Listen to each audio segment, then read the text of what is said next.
Assalamualaikum warahmatullahi wabarakatuh. Kembali lagi di channel saya MNAN History.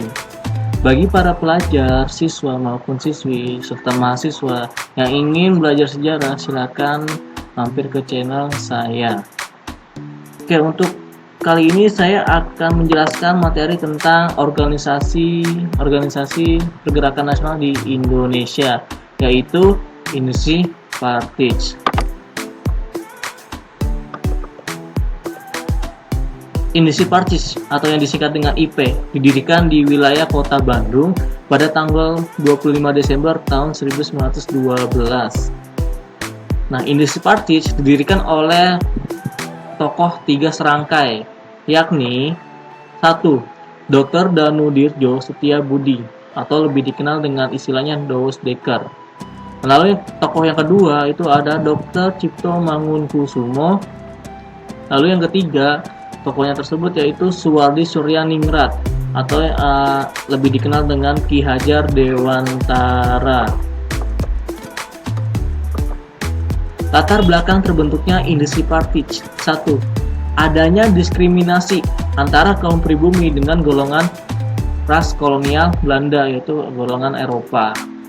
Lalu yang kedua, 3 tokoh serangkai ini ingin sekali mendirikan badan organisasi Industri Bond, orang-orang keturunan Belanda di Indonesia.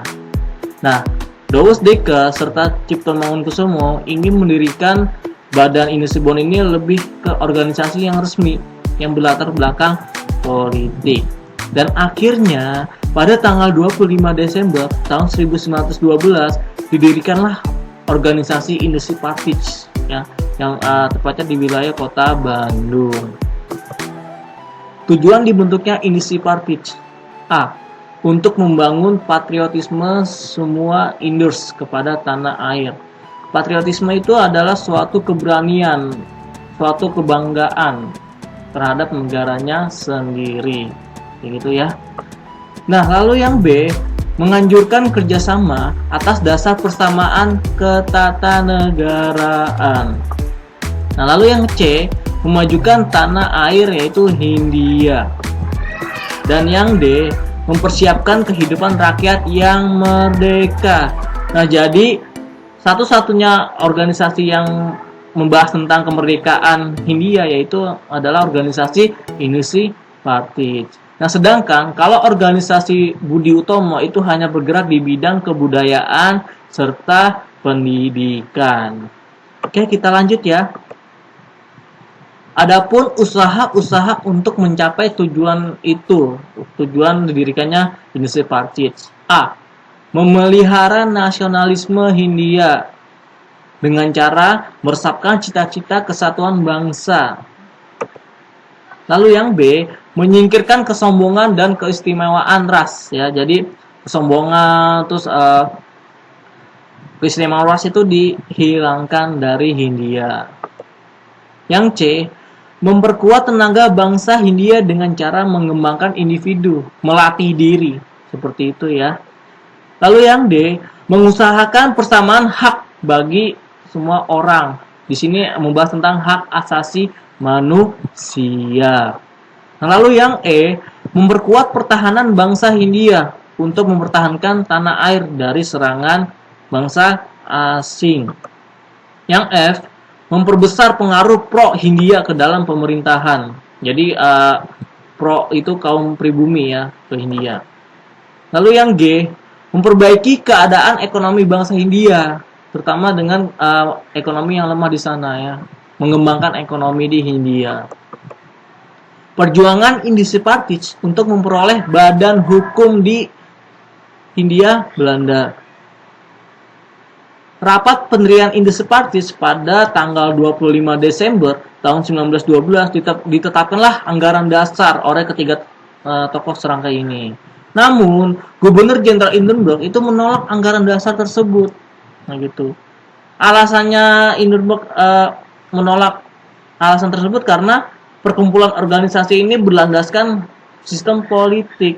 Hal ini dapat mengancam ya kedaulatan kerajaan kolonial Belanda di Hindia, kayak gitu ya, dan merusak sistem keamanan hukum di sana.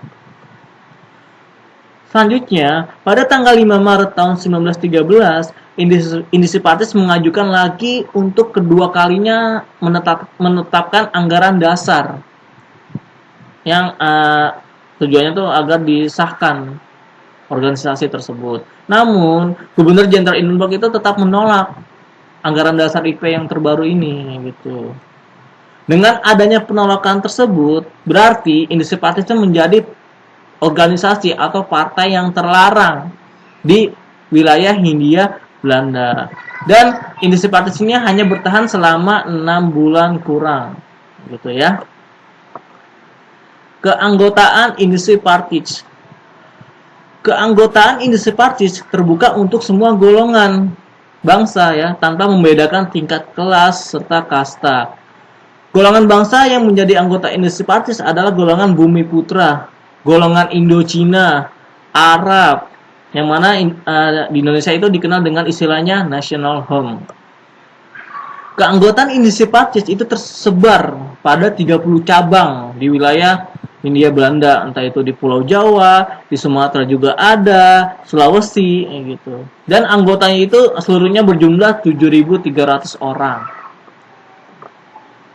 Akhir dari organisasi Indisi Partis. Pada saat itu, pemerintahan kolonial Belanda ingin merayakan 100 tahun kebebasan negara Belanda dari jajahan Prancis pada tanggal 21 Maret tahun 1913. Nah, perencanaan 100 tahun kemerdekaan ini memunculkan kemarahan rakyat Indonesia. Kenapa? Karena pesta dalam perencanaan 100 tahun kebebasan Kerajaan Belanda itu dilaksanakan di Indonesia dan melakukan pesta yang sangat besar serta menggunakan anggaran dari masyarakat pribumi. Hal ini yang menyebabkan masyarakat sangat marah terhadap pemerintahan kolonial Belanda. Sehingga Suwardi Suryaningrat itu menulis sebuah artikel dalam majalah The Express dengan judul Als ich ins Nederland was. Seandainya aku seorang Belanda. Nah, dari tulisan itu mendapat reaksi yang sangat hebat dari golongan pribumi, Indochina, golongan masyarakat yang ada di negara kerajaan Belanda sana kayak gitu.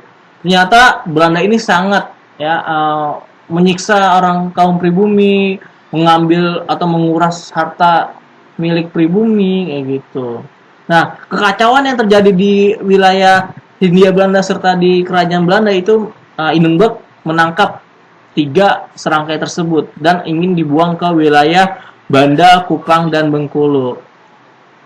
Akan tetapi, Gubernur Jenderal tersebut membebaskan untuk ketiga serangkai ini memilih mau diasingkan di 3 wilayah tersebut atau dia memilih sendiri.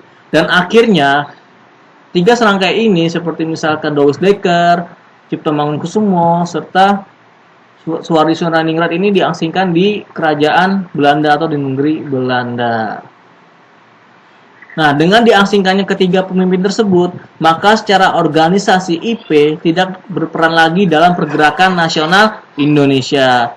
Lalu, Indisi Partis berganti nama menjadi Partai Insulindo, yang kemudian pada tahun 1919 berganti nama menjadi National Indisi Partis atau yang disingkat NIP. Nah, partai ini tidak mempunyai pengaruh terhadap rakyat dan akhirnya dibubarkan. Nah, ini ada tokoh-tokoh organisasi dari Indisi Partis. Oke, sebelah kiri Dr. Cipto Mangunkusumo. Lalu yang di tengah itu Douwes Dekker. Nah, sebelah kanan Ki Hajar Dewantara. Nah, itu adalah tokoh-tokoh dari organisasi Indisi Partis. Oke, sekian saja konten saya kali ini. Semoga bermanfaat untuk kalian semua. Billahi taufiq wal hidayah. Fasabiqul khairat. Assalamualaikum warahmatullahi wabarakatuh.